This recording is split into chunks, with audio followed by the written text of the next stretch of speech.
Mas nós temos aqui o doutor Guilherme Boulos, né? Doutor Guilherme, eu tenho chamado a atenção das pessoas que eu faço o que eu continuo falando, mas é da mesma família. Doutor Marcos Boulos, o Guilherme o fruto não cai longe da árvore. Tá? Eu gosto dos dois do mesmo jeito. Tá? Mas, doutor Boulos, é o seguinte, eu tenho certeza que o mesmo orgulho que eu tenho do filho dele, ele tem também do filho dele, tem mais do que eu.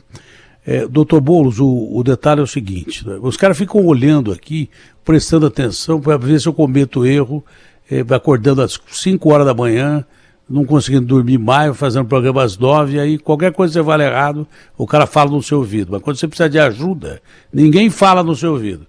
Quando eu pergunto o que tem pela frente aí, o cara não sabe o que fazer. Então, tem hora para corrigir as pessoas, e não com bobagem. É claro que todo mundo sabe quem é o Marcos e quem é o Guilherme. Doutor Boulos, por gentileza, eu continuo dizendo que durante a pandemia inteira eu cumpri com todas as regras que os cientistas me mandaram cumprir e não políticos. Tá?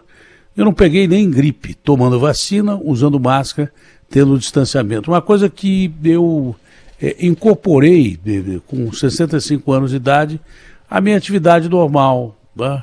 Se me mandarem tomar vacina de novo, vou lá e tomo, eu uso máscara direto, me sinto até um estranho no ninho, porque um monte de gente sem máscara, porque já foi autorizado a não usar máscara, eu lavo a mão 1 bilhão de vezes mais do que lavava antes, uso o álcool em gel porque posso e onde tem eu uso, não é? E continuo tomando as mesmas medidas de sempre. Isso tem feito bem para mim, me ajudou a passar pela pandemia, sem ser infectado, nem com Covid, nem com outras coisas.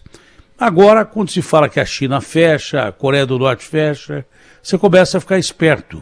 Quando você ouve dizer que tem hospitais inteiros fechados aqui em São Paulo, na expectativa de um atendimento de uma 4ª onda, aí quando você abre os jornais e vê o UOL, que uma 4ª onda pode chegar, até que ponto isso é verdade ou não? Vocês cientistas sempre disseram que, na realidade, outras epidemias, ou mesmo essa da Covid de forma diferente, com variantes diferentes, poderiam ocorrer. Até que ponto isso é verdade ou não? Bom dia. Bom dia, Datena. Prazer falar com você outra vez. Olha, eu não acredito que nós tenhamos um aumento importante mais do Covid. A pandemia está indo embora, já é previsto, ela já é hora, né, de acontecer isso, porque o número de infectados mais o número de vacinados com várias doses é muito grande. Então, isso faz com que, provavelmente, nós vamos continuar tendo um pouquinho casos, ou seja, oscilando um pouco, hora aumenta, hora diminui, mas com um número cada vez menor, se eu for pegar uma curva, para se transformar numa endemia, que está próximo a acontecer. Quando nós vamos ter a doença continuamente, mas com poucos casos, como é a gripe, porque você comentou. E, obviamente, todos nós que ainda usamos máscara, estamos mais protegidos, né? Então, eu também uso máscara ainda todos os dias, em todos os lugares, então nós estamos mais protegidos. E é o que você falou, até uso o exemplo que você deu, que você sempre tinha gripe, nos 2 anos da pandemia você não teve gripe. E é isso mesmo. Quando as pessoas diminuíram o uso da máscara no fim do ano passado, começou a voltar a epidemia de gripe outra vez. Então, a máscara é protetora, evita que nós tenhamos contato entre de nós o vírus, qualquer dos vírus respiratórios, que entre eles a gripe e a Covid. Então, é adequado. Aqueles que podem continuar usando máscara, e até o transporte público ainda continua tendo máscara, e é importante isso mesmo. E o meu entender é que nós não teremos mais uma subida muito importante, vai subir gradativamente, mas vai descer em seguida. E vamos manter essa curva, se a gente pegar em perspectiva, decrescente do ano passado para cá, até se transformar num número de casos bastante menor. Olha, que notícia boa, viu? Agora, outra notícia que existe é que esse tipo de vírus vai continuar entre a gente com variantes e vai se tornar uma gripe, não sei se mais grave ou não, de que forma poder-se colocar. É sempre bom a gente ouvir, não político, mas ouvir autoridade. Então, o doutor Boulos nos deixa mais tranquilos nesse aspecto. Ele pode subir o número de casos, mas desce logo em seguida. Agora, A Covid vai passar a fazer parte dos nossos dias? Ela jamais vai ser eliminada, doutor? É muito provável, Datena. Você sabe, eu já comentei aqui no seu programa uma vez no passado. A gripe que nós temos hoje, H1N1, é a pandemia que houve em 1918, há 104 anos atrás. Ela foi uma epidemia enorme, como tem sido esta, com muitas vítimas, muitos infectados e muitas mortes também. E o que aconteceu? Ela diminuiu depois de 2 anos e manteve-se conosco até hoje. Nós temos gripe H1N1 a todo ano, e de vez em quando ela aumenta um pouquinho mais, como nós tivemos aí em 2010, 2015, um aumento mais importante. Porém, é por isso nós vacinamos anualmente para essa virose. Provavelmente vai acontecer a mesma coisa com o Covid. Nós vamos manter, porque esses vírus respiratórios, só um passando aqui, os vírus respiratórios, eles não dão proteção por muito tempo. Então a gente vai ter, esporadicamente, pode ter a doença. Então o Covid provavelmente vai fazer parte do protocolo vacinal anual, como é da gripe. E é possível até que se façam façam vacinas que tenham todos os vírus juntos. Então, como nós temos hoje a vacina da gripe, H1N1, H3N2, o B e aí mais, gente, provavelmente o Covid também, o vírus do Covid também vai fazer parte desse componente, desse contingente de vacinas para ser aplicado numa única dose. Independente de vacinas que a gente vai ter que tomar, a da gripe e da Covid vai ter que tomar durante bom tempo, talvez para o resto da vida. É possível que já se vacine crianças quando nascem, enfim, como a gripe que nós temos aí hoje. É possível que haja essa possibilidade, ou então que todos os vírus H1N1 e Covid sejam unificados numa vacina só. Mas o próprio organismo, com o passar do tempo, vai aprendendo, através do seu sistema imunológico, a responder a essas crises, tornando o vírus, digamos que, menos perigoso. É isso, doutor? É isso mesmo. Quanto mais contatos a gente tem, você tem uma defesa maior, é mais difícil você ter a doença, e quando tem ela é menos intensa do que se você não tivesse tido ela. Provavelmente isso vai acontecer. Como as pessoas que têm gripe, sempre a gente sabe que a gripe, você toma qualquer antitérmico, analgésico, fica bom em 3, 4 dias. O Covid vai ser isso. Já acontece isso com a maior parte das pessoas, mas provavelmente o número de casos que marcham para a gravidade será bem menor a partir de agora. Doutor Boulos, fora isso, o senhor mais do que a gente está preparado para responder, que a gente tem dúvidas, né? Que os cientistas diziam, olha, essas e outras pandemias podem se repetir, com vírus diferentes. Agora a gente está ouvindo falar da varíola que pode ser derivada de macacos lá na África, que já está atingindo Portugal ou coisa parecida. O que é que se pode falar sobre isso e que tranquilidade a gente tem que ter? A verdade é uma só, né? O controle biológico da natureza, ele é um sistema quase que perfeito, por isso que é difícil você conseguir vacinas. E volta e meia, esse controle biológico aparece, né? As pessoas também, em alguns países, já não têm mais o que comer. O Brasil está perto disso. Tem gente comendo o que tem pela frente.